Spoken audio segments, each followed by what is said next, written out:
बोलो जयकारा बोल मेरे श्री गुरु महाराज की जय।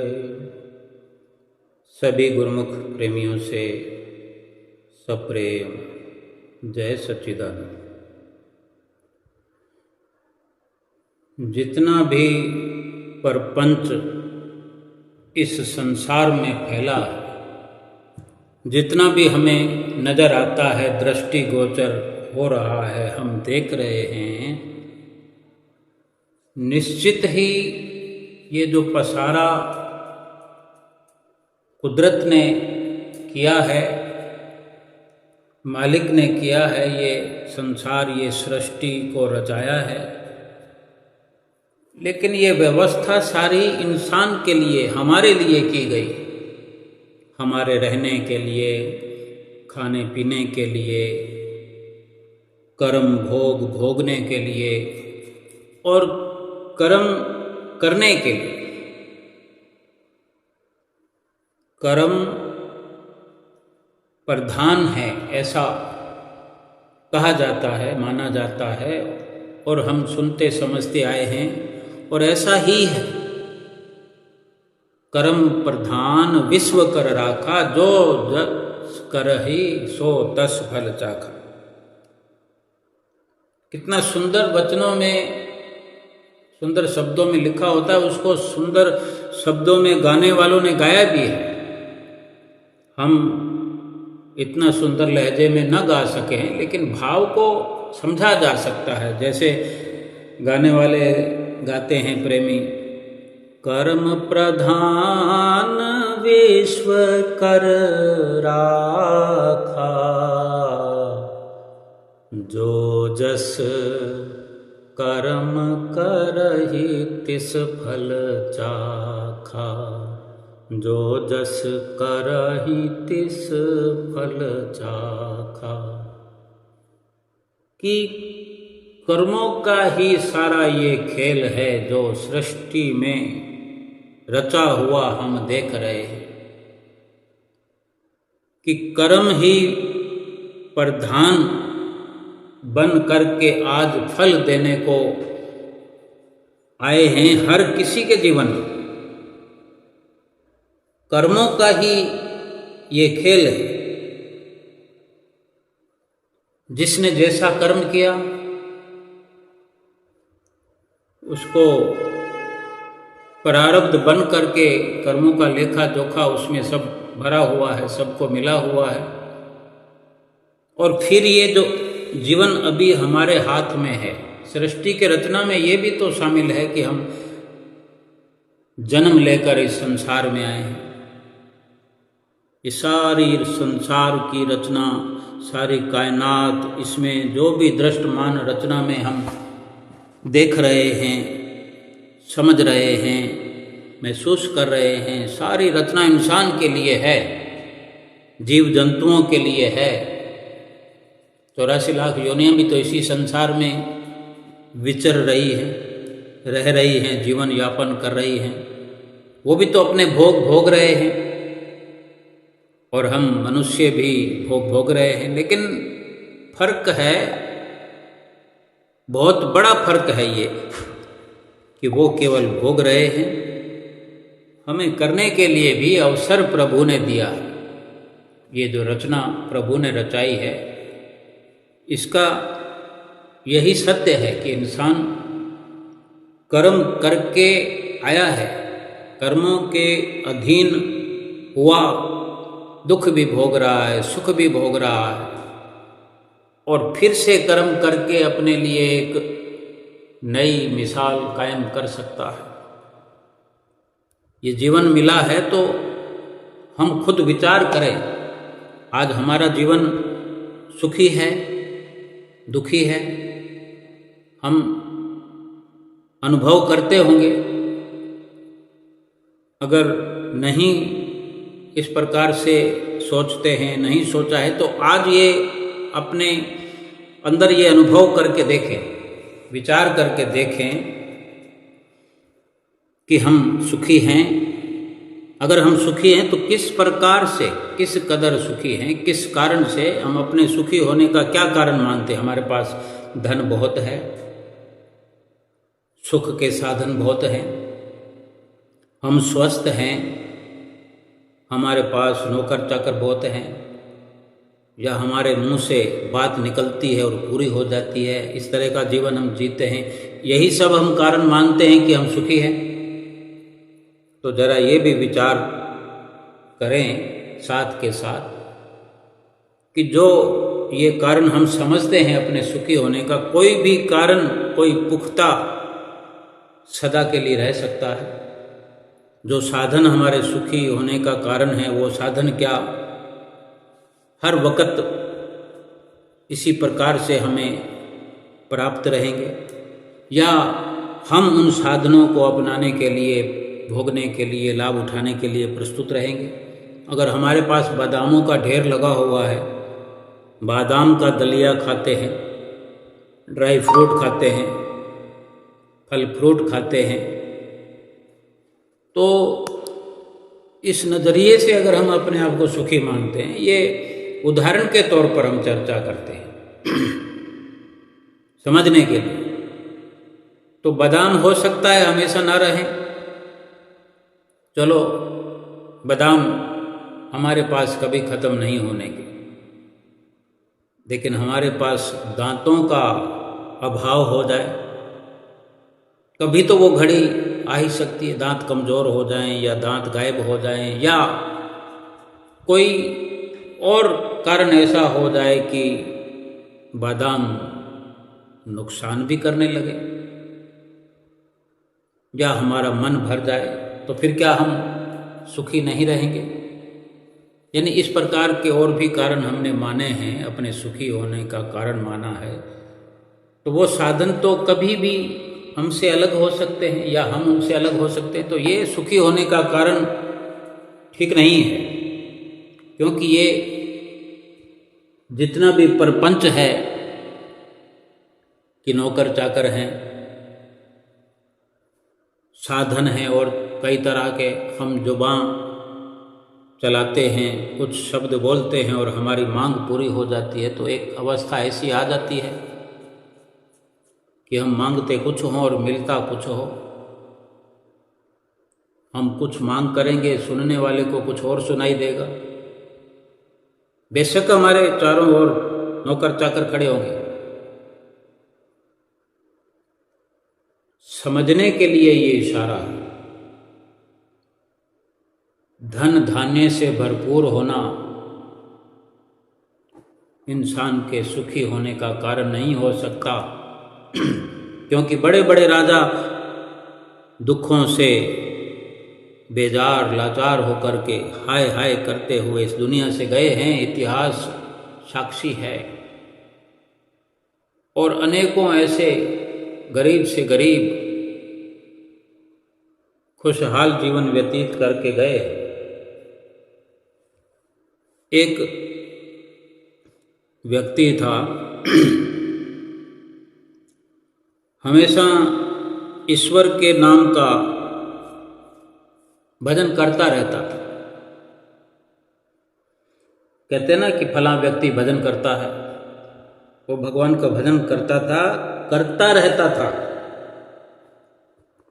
हम रोज लगभग जिक्र करते हैं, चर्चा करते हैं, सुनते हैं, सुनाते हैं कि श्वास श्वास सुमरन करना है, ऐसा महापुरुष हमें फरमाते हैं, हमें इशारा करते हैं, हमें हिदायत करते हैं। तो वो भजन करता रहता था। वो व्यक्ति जो था वो धीरे धीरे बुजुर्ग हो गया, काफ़ी बुजुर्ग हो गया। हर कोई होता है। अब वो उठने बैठने से लाचार हो गया। ये शारीरिक स्थिति है। अगर उम्र रहेगी, अगर जीवन लंबा रहेगा तो शरीर की कमजोरी तो दिखाई देगी। शरीर कृशकाय होकर गिर भी पड़ता है। ज़्यादा से ज़्यादा कोई हाथ पकड़ के उठा दे या हाथ पकड़ के खिला दे इतना भी मुंह चलता रहे या आंखें इतना देखती रहें कि किसी को पहचान पाएं, इतना भर ही रह जाए तो बड़े भागों की बात होती है। और ये कोई ज़रूरी नहीं कि हर किसी को किसी उम्र के पड़ाव पर ऐसा हो। अल्प आयु में, छोटी आयु में ही, छोटी उम्र में भी ये लक्षण हो जाते हैं।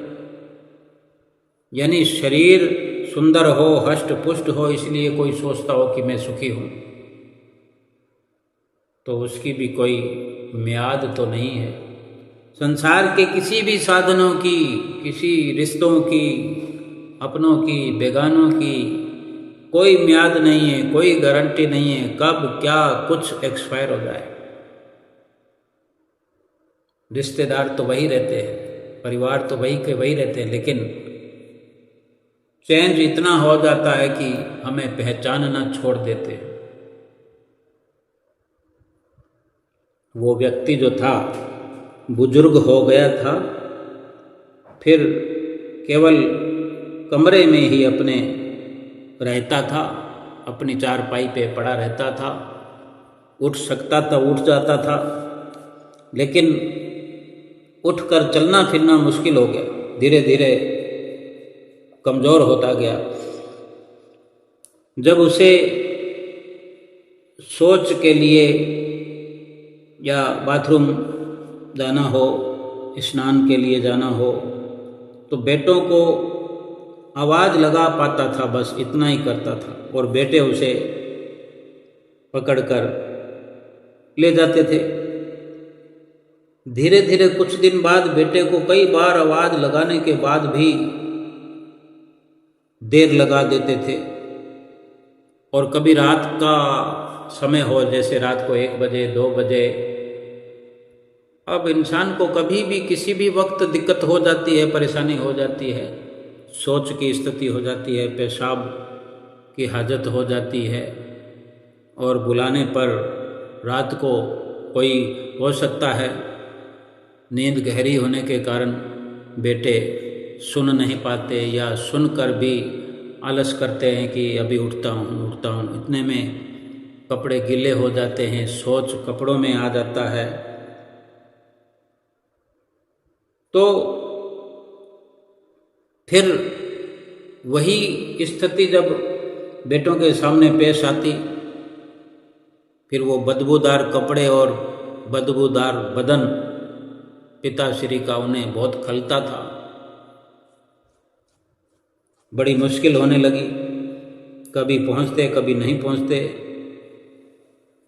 और इधर वो बेचारा व्यक्ति नाम जपने वाला, भगवान का भजन करने वाला, श्वास श्वास सुमरन करने वाला, उसी गंदे बिस्तर पर रात बिता दिया करता था। जो माता पिता अपने बच्चों को ऐसी हालत में कभी सोने नहीं दिया करते थे, आज माता पिता की ऐसी हालत है कि बच्चे बड़े होकर माता पिता का वो दुख दूर नहीं कर सकते। अब और ज़्यादा बुढ़ापा बढ़ने लगा, आँखों से दिखाई देना कम हो गया, कम से कम दिखाई देने लगा। एक दिन रात को निवृत्त होने के लिए आवाज़ लगाई, शौच लेट्रिन पेशाब के लिए जब हाजत होती है, आवाज़ लगाई तो तुरंत एक लड़का आ गया।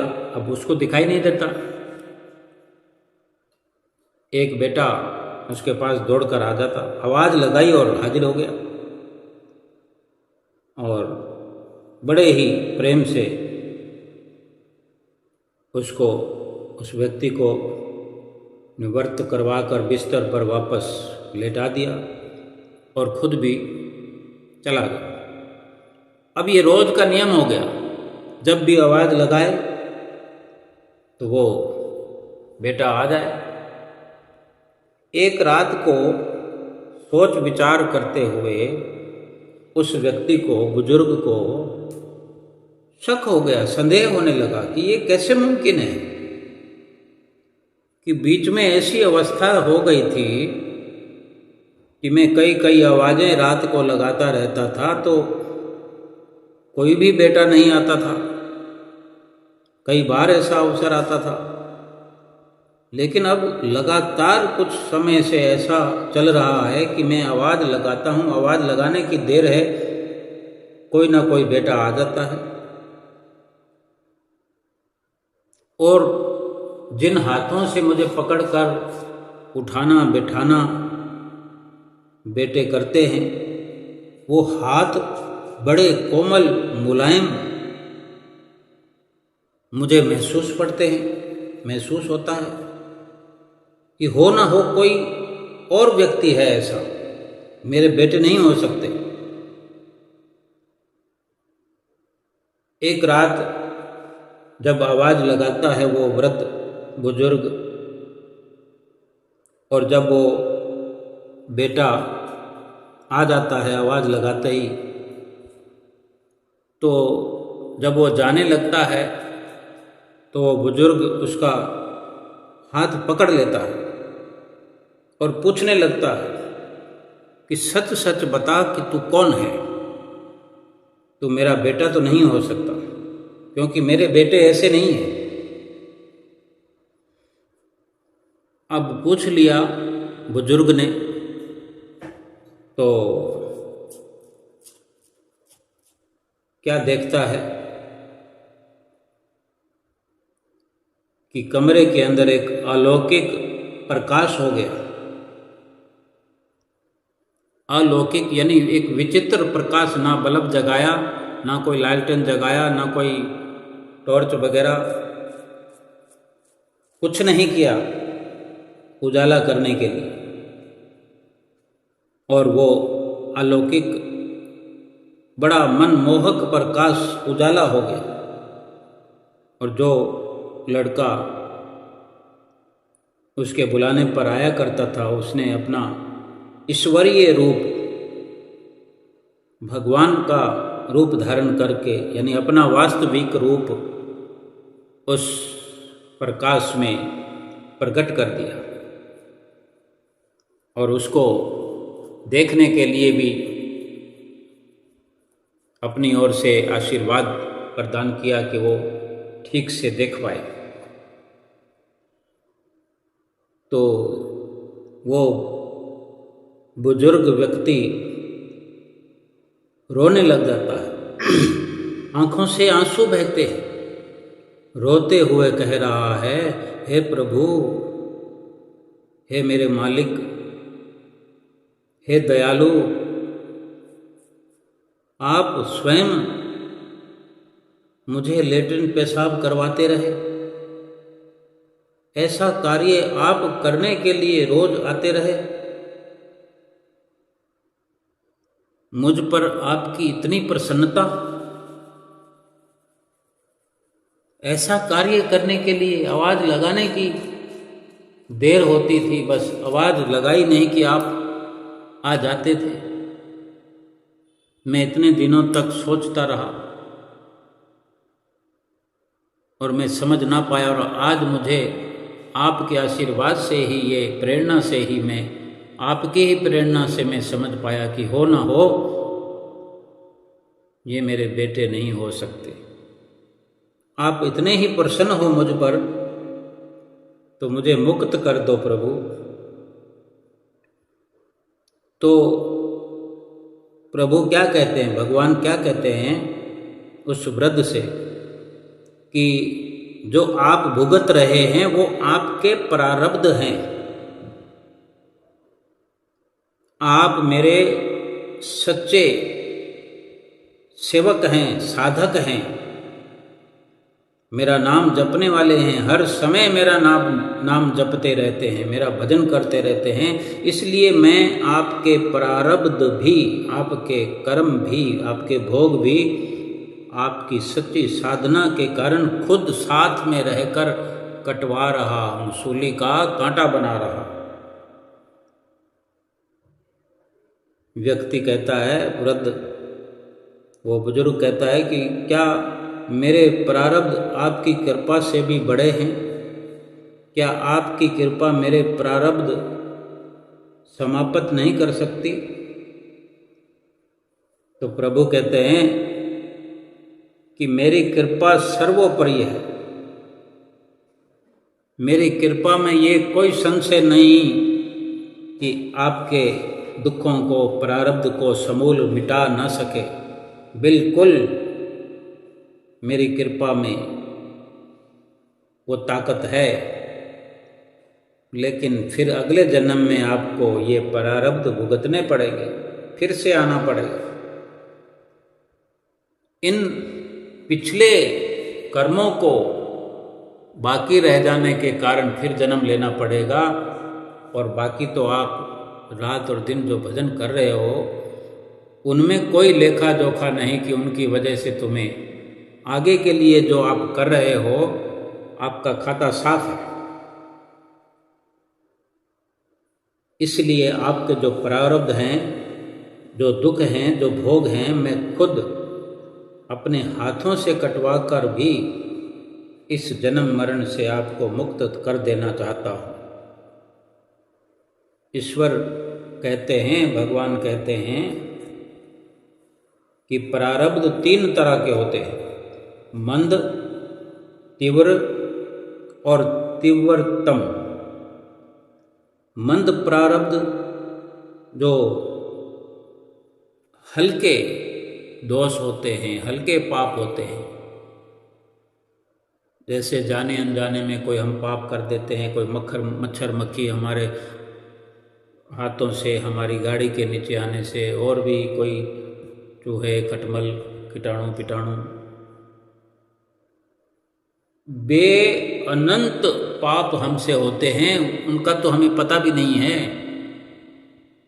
हम कभी ये ना सोचें कि हम श्रेष्ठ कर्म तो कर रहे हैं, लेकिन बुरे कर्म, पाप कर्म नहीं करें। पाप कर्म, अनगिनत पाप कर्म तो अनजाने में ही हो जाते हैं, और जानबूझकर भी अनेक पाप हम कर देते हैं अपने अधिकार क्षेत्र में समझ के कि हम इंसान हैं, हमें तो ये हक है।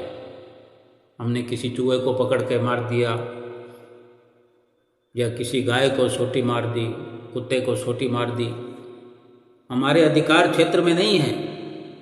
हमारा कर्म बन रहा है, कर्म लिखा जा रहा है, भोगना पड़ेगा। हल्के हैं ये कर्म, हल्के हैं। तो ऐसे हल्के कर्मों को मंद प्रारब्ध कहा गया है। और भगवान कहते हैं ऐसे जब मंद प्रारब्ध जो होते हैं, वो केवल मेरा नाम जपने से कट जाते हैं। कैसे भी करके नाम ले लिया जाए, नाम जप लिया जाए। कोई राम राम राम राम करता है, माला फेरता है, तो ये हल्के फुल्के जो पाप कर्म होते हैं, वो इस प्रकार की भक्ति से, साधना से कट जाते हैं, निवारण हो जाता है। तीव्र, उससे जो तेज भोग हैं, प्रारब्ध हैं, दुख हैं, थोड़ा ज़्यादा असरदार जो पाप करने से जो प्रारब्ध बना है, किसी सच्चे संत का संग करके और श्रद्धा और विश्वास से मेरा नाम जपने से वो भी कट जाते हैं। जैसे हमें रोज श्री गुरु महाराज जी भजन सुमरन के लिए इशारा करते हैं, हम भी रोज जिक्र करते हैं, बार बार यही जिक्र करते रहते हैं। क्या हर्ज है? कोई ये सोचे कि एक ही बात को बार बार क्या कहना। तो कुछ प्रार्थनाएं ऐसी होती है जो हमें रोज करनी होती है। आरती हम रोज, एक ही आरती रोज करते हैं। हमारा नाम है जो हमें पुकारता है, कोई तो रोज रोज एक ही नाम से पुकारता है। भगवान को भी हम एक ही नाम से पुकारते हैं। भगवान का जो नाम है, हमें सतगुरु ने जो नाम दिया है, हम रोज रोज उसका सिमरन करते हैं ना, दिन भर करते हैं, हजारों बार रोज अगर उसका नाम का सुमरन करते हैं तो वो एक ही है। तो ये नहीं कभी विचार करना कि एक ही सत्संग में है। ये दोहा हमने बार बार सुन लिया, संतों ने सुनाया, गुरु महाराज जी ने सुनाया, ये बार बार इस चौपाई को सुनाया, इस कथा को बार बार सुनाया, जितना भी सुनने का अवसर मिले हमें हमारी गलती का सुधार करना है कि जो कमी सुधार कर ली गई है वो ठीक है, जो रह गई है उसको दूसरी बार सुनने के बाद हमें याद दिलाया जाता है तो फिर उसका सुधार कर ले। यानी जो तेज प्रारब्ध होते हैं वो वक़्त के संत सतगुरु की शरण संगति हासिल करके श्रद्धा और विश्वास से मेरा नाम जो जपता है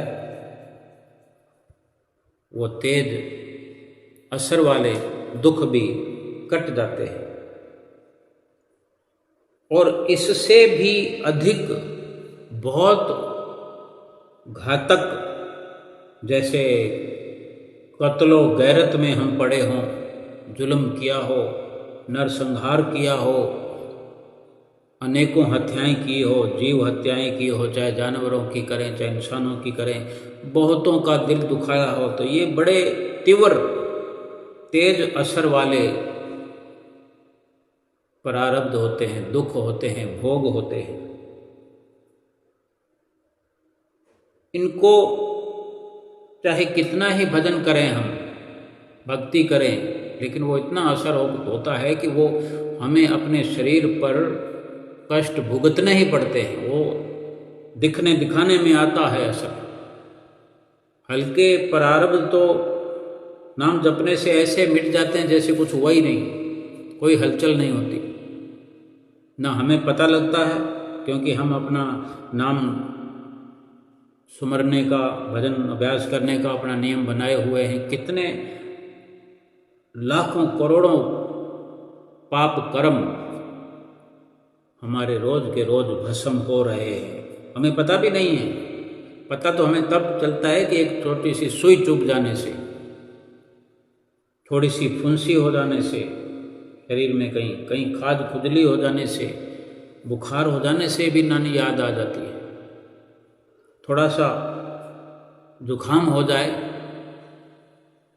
तेज, रात को सोने में तकलीफ होने लगती, कैसे लगता है? ये तो एक छोटी सी बात है। अब इससे बढ़कर ऐसी ऐसी बीमारियां चली हुई है जिनको डॉक्टर भी हाथ जोड़ देते हैं कि भगवान पे भरोसा रखो, भगवान का भजन करो। तो वो शरीर पर दुख असर करते हैं, लेकिन भगवान कहते हैं कि जो हर समय श्रद्धा और विश्वास से मुझे जपते रहते हैं, मेरा नाम जपते रहते हैं, उनके प्रारब्ध में मैं खुद शामिल होकर उनके साथ रह करके उनके कर्म कटवाता हूँ और फिर तेज प्रभाव वाले दुखों का भी उसे असर नहीं होने देता, लेकिन भोग तो भोगना पड़ता है। ये हमारे विचार में शामिल हो जाए ऐसी भगवान की बातें, ऐसी श्रद्धा और भावना वाली भगवान की विचारधारा को हम समझ पाएं कि किस कदर भगवान अपने भक्त की रक्षा करते हैं। हमें रात दिन समझाया जाता है, जो 5 नियम हमें बताए जाते हैं, हम 5 नियमों को अनेक प्रकार से समझते ही रहते हैं, समझते ही रहते हैं, समझते ही रहते हैं, कोई अंत भी नहीं, और समझते रहेंगे जीवन भर। आरती पूजा करते हैं, इससे भी कर्म करते हैं, सेवा करते हैं, बड़े भारी कर्म सेवा करने से कट जाते हैं, पहाड़ जैसे कर्म कट जाते हैं सेवा करने से। दुख आता है शरीर पर, कोई बीमारी आती है शरीर पर, या कहीं शरीर पर असर होना होता है, तो यही सब होता है कि हम परेशान हो जाते हैं, शरीर दुखने लगता है, सर फटने लगता है, दिमाग बोझिल हो जाता है। तो सेवा में क्या होता है? सेवा में यही सब कुछ हम अपने आप से, अपनी मर्जी से, अपनी खुशी से एडवांस में अपने शरीर पर दुखों का एहसास कर रहे होते हैं। शरीर दुखता है, सेवा करने से तो कुछ ज़्यादा ही दुखता है। अपने घर में चाहे हम उल्टे लटक के कमाई करते हैं, उल्टे लटक करके घर वालों के लिए, एक दूसरे के लिए, बच्चों के लिए, उनकी पढ़ाई लिखाई के लिए, कमाई करने के लिए, रात और दिन इंसान उल्टा ही तो लटका हुआ है। ये विचार करना है हमें कि हमारे साथ क्या घटित हो रहा है, अनुभव करना है। अनुभव होगा, जब अनुभव करेंगे संसार के रवैये को, संसार के जो हमने अपने लिए हितैषी मान रखे हैं, रिश्तेदारों को, मित्रों को अपना रक्षक मान रखा है, अपना मित्र मान रखा है, अपना समझ रखा है, ठीक से अनुभव करें कि वो कब तक निभेंगे, उनका सुख कब तक अनुभव कर पाएंगे, कब किस वक़्त साथ छोड़ देंगे पता नहीं है। जब हम कुछ कर सकने की श्रेणी में होते हैं, किसी को कुछ दे सकने की श्रेणी में होते हैं, तभी तक सब अपने अपने अपने बने रहते हैं।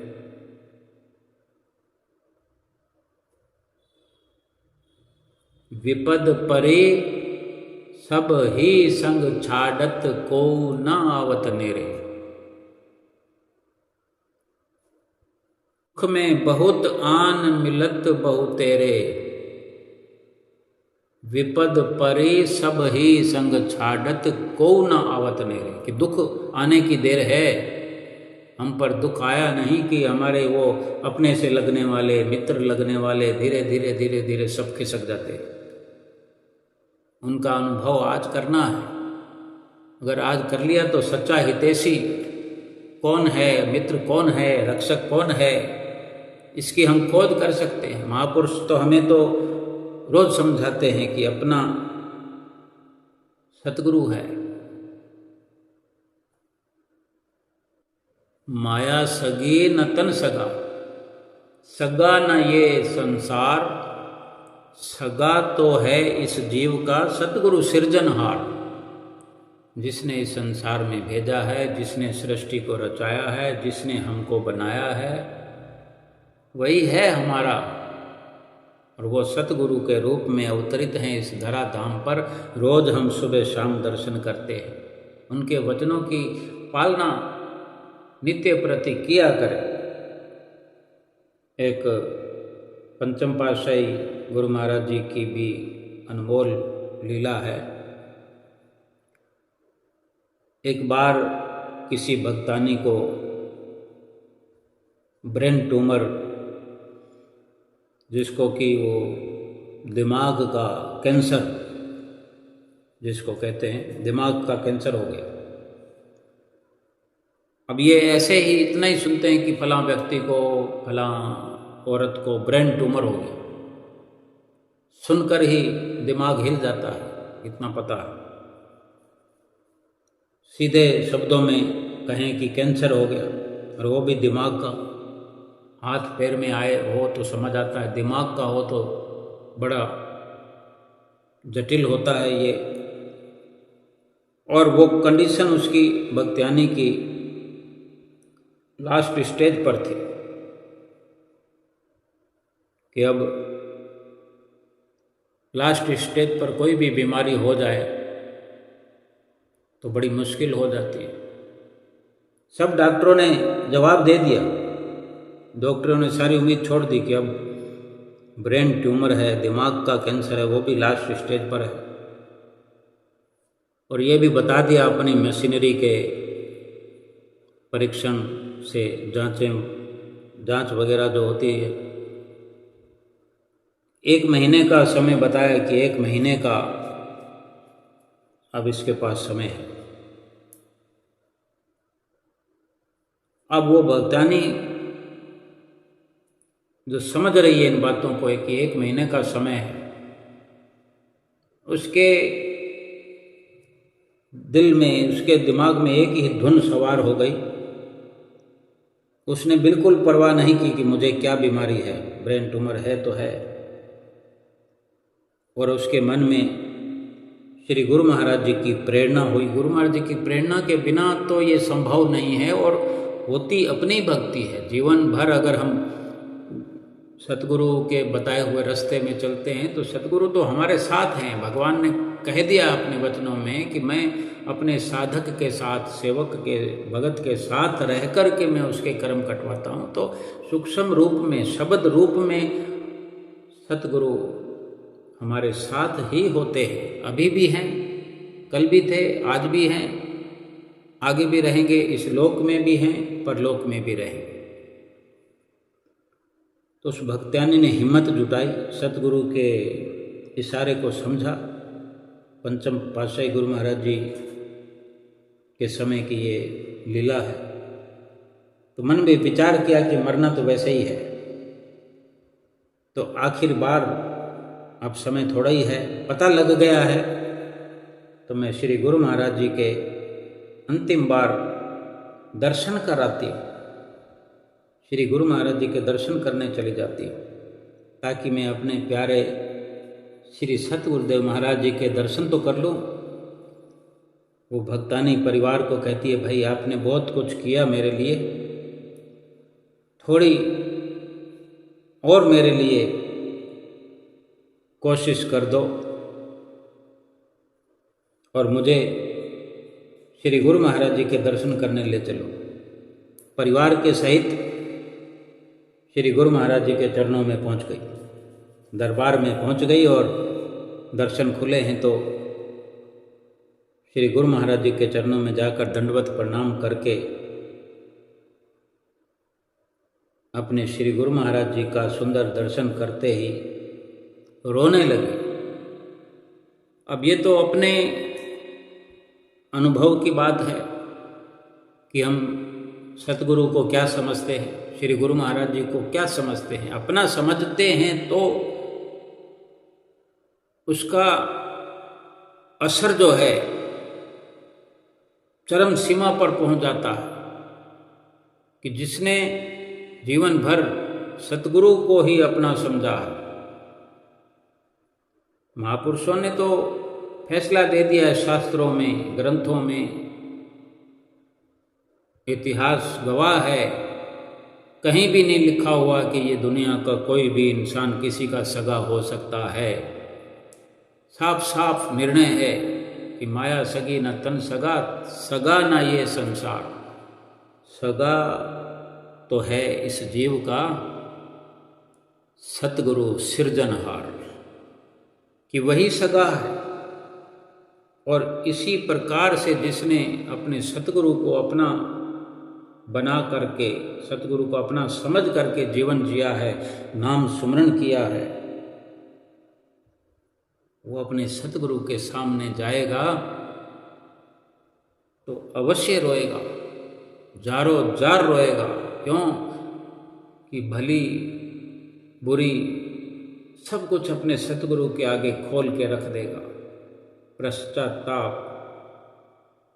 पश्चाताप के आंसू, कोई भूल चूक हुई है, सब गुनाहों की माफ़ी अपने अंतर मन से, अपने सतगुरु से वैसे भी हम मांगते रहते हैं। लेकिन जब सामना होता है, गला रुंध जाता है, आवाज़ नहीं निकलती है। जिसकी 1 महीने की मियाद हो, सोचो हमें अगर ये पता लगे कि हमें अब 1 महीना ही, अब डॉक्टर ने कह दिया है, तो उसमें ज़्यादा संदेह नहीं होता।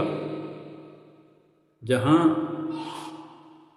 ये साइंटिस्ट की, वैज्ञानिक की वैज्ञानिकता समाप्त हो रही हो कि कहीं कोई इलाज का कुछ अंश बाकी नहीं रहा, डॉक्टरों ने हाथ खड़े कर दिए, तो समझ में आता है कि वाकई अब 1 महीने को अगर हम जुटला दें तो 1 महीना नहीं तो 1.5 महीना सही, 2 महीने सही, रहा क्या बाकी।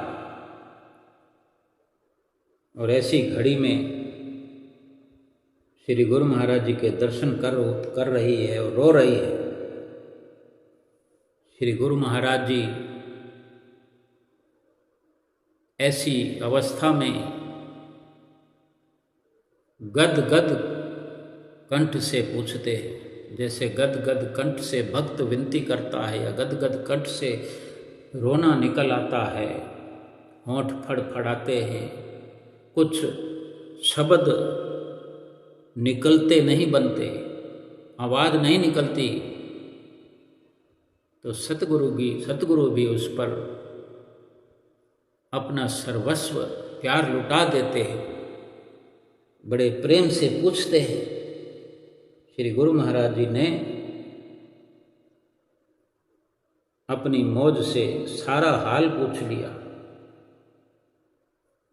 और फिर अपनी करुणामयी मधुर वचनों में महात्मा जी को, जो आदरणीय महात्मा जी चरणों में उपस्थित है, महात्मा जी को श्री गुरु महाराज जी ने, पंचम पातशाही जी ने फरमाया, अपनी मधुर आवाज़ में, मधुर लहजे में पंजाबी बोला करते थे कि इन्हों को एक महीने इत्थे सेवा करेगी। श्री गुरु महाराज जी महात्मा जी से कह रहे हैं कि इससे पूछो भी इत्थे साढ़े कोल सेवा करेगी। एक महीने का जिक्र किया श्री गुरु महाराज जी ने।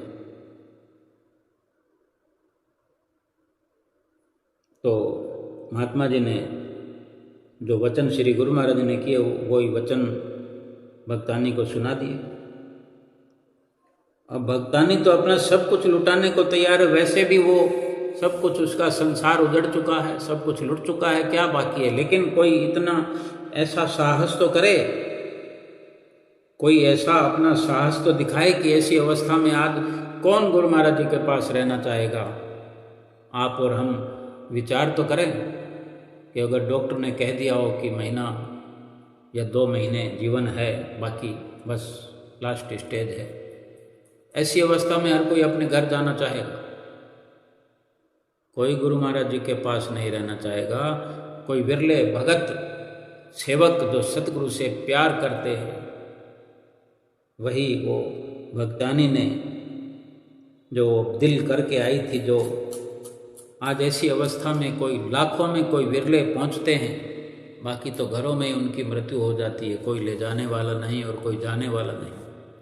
अगर कोई जाने वाला हो तो ले जाने वाले हजारों मिल जाते हैं। व्यवस्था तो वही सतगुरुदेव भगवान स्वयं करते। हम कम से कम अपनी एक आवाज़ तो बुलंद करें, अपने अंदर से पुकार तो करें, किसी को हम ड्यूटी तो लगाएं। देखो सतगुरु की रहमत, सतगुरु का आशीर्वाद काम करता है कि नहीं। कभी गाहे बगाहे हम चले भी जाते हैं तो 4 दिन लगाए और दौड़ पड़ते हैं अपने घर वाले भी सब भागने को वापस तैयार होते हैं और बीमार खुद भी। कोई अपना जिगरा दिखाए कि मैं ऐसी अवस्था में, क्या पता 4 दिन की ज़िंदगी है। ज़िंदगी का तो कभी भी किसी भी अवस्था में पता नहीं। अच्छे भले भी कोई, हम कब किस वक्त मर जाएंगे, लेकिन ऐसी स्टेज आ जाती है तो कभी हम हिम्मत दिखा दें। जो वो भक्तानी, वो तो सब कुछ लुटाने को तैयार खड़ी हुई है और सब कुछ सोच कर आई हुई है। और श्री गुरु महाराज जी ने खुद पूछ लिया उससे। तो उस भक्ता ने विनती की, महात्मा जी पूछ रहे हैं और वो बता रही है। कहती, स्वामी जी तुसी इस दासी नूं जो भी सेवा बख्शोगे तन प्राण दे नाल करेगी। स्वामी जी आप इस दासी को जो भी सेवा बख्शोगे तन प्राण से निभाएगी, ऐसा उसने कह दिया। महात्मा जी ने श्री गुरु महाराज जी को विनती कर दिया। फिर श्री गुरु महाराज जी ने महात्मा जी को फरमाया कि ऐसनू कहो हर रोज पैदल चल के सवेरे शाम श्री आरती मंदिर आवे। यानी उस बीमार को कह रहे हैं श्री गुरु महाराज जी, हुक्म दे रहे हैं, आज्ञा प्रदान कर रहे हैं कि 1 महीना यहाँ रहे और इसको कहो कि सुबह और शाम की आरती पर। आरती मंदिर कितना दूर है श्री आनंदपुर में? काफ़ी दूर है। एक बीमार के लिए तो बड़ी मुश्किल है। और श्री गुरु महाराज जी ने उसको ड्यूटी लगाई कि रोज ये पैदल चलकर सुबह शाम आरती मंदिर में पहुँचे। अब इस भक्तानी की इतनी हालत खराब थी, फिर भी उसने स्वीकार कर लिया और बिना नागा दोनों समय श्री आरती पूजा जारी रखी। आरती मंदिर में पहुंचकर आरती करना जारी रखा और 28वें दिन, 1 महीना हो रहा है, 2 दिन रहे हैं, 28वें दिन उसकी तबीयत खराब हुई। फिर भी हार नहीं मानी। ज़्यादा खराब हुई तबीयत, फिर भी हार नहीं मानी। श्री वचनों पर अटूट श्रद्धा रखते हुए और फिर अपना नियम पूरा करते हुए 31वें दिन सुखपुर अस्पताल में उस भक्त्यानी को दाखिल किया गया। और वहाँ सब लोग ये देखकर हैरान हुए कि उनकी कैंसर जैसी बीमारी ठीक कैसे हो गई। जांच में कैंसर का कोई जिक्र भी नहीं आया। मुकम्मल कैंसर से वो ठीक हो गई। ऐसे ही जो प्रेमी सतगुरु की इच्छा व मौज में चलते हैं, दुख तो उसी ने पाया। वहाँ रह कर के इस हालत में सतगुरु के वचनों का मान रखा, सतगुरु के वचनों पर अमल किया। जो सच्चे दिल से सतगुरु प्यारे की, प्रीतम की खुशी को अपनी खुशी मानते हैं, जो अपने हर दुख सुख में, हर दुख में यही कहते हैं कि हे प्रभु, जो तेरी इच्छा वही मेरे लिए ठीक है, तो ऐसे प्रेमी को माला माल भी कर देते हैं सतगुरु। हम तो अभी स्वस्थ हैं, हम ठीक हैं, बेहतर हैं, बहुत बेहतर हैं, तो क्या सतगुरु की आज्ञा, उनके वचनों की पालना नहीं कर सकते? 2 समय आरती पूजा नहीं कर सकते, सेवा नहीं कर सकते, सत्संग नहीं कर सकते, सुमरन दर्शन ध्यान नहीं कर सकते? अगर ये सतगुरु की लीलाएं जो भक्तों के साथ हुई हैं, जो हम सुनते हैं, अधिकतर गुरुमुख प्रेमियों ने अपनी आंखों से बहुत कुछ देखा है। हमारे समझने समझाने का भाव तो यही है, क्या हम प्रेरणा लेकर के अपने जीवन में तहलका मचा दें, भक्ति का एक परचम लहरा दें, अपने जीवन को इसी जन्म में सुरखरू कर दें, ऐसा कि हम अपनी आंखों से देख लें कि हमारा परलोक भी सुहेला हो गया है। लोक तो हम देख रहे हैं, शरीर पर थोड़ी सी दुख की अवस्था आती है, हम आरती छोड़ देते हैं। थोड़ी सी बीमारी लंबी चल जाए, कहीं बुखार कुछ दिनों तक पड़ा रहे, महीना 20 दिन लग जाए, तो विश्वास डोलने लगता है कि मैंने बहुत भजन किया, मैंने आरती पूजा इतने सालों से की, मैंने ये किया, मैंने वो किया, फिर क्या फ़ायदा हुआ? मुझे तो 1 महीना हो गया, बुखार ही ठीक नहीं हो रहा है। हम अपने कर्मों का अवलोकन नहीं करते कि क्या पता कितने गहराई से हम कितने दिलों को दुखा कर आए हैं, कितनों को ठगियां मार कर लाए हैं, कितने पाप करके आए हैं।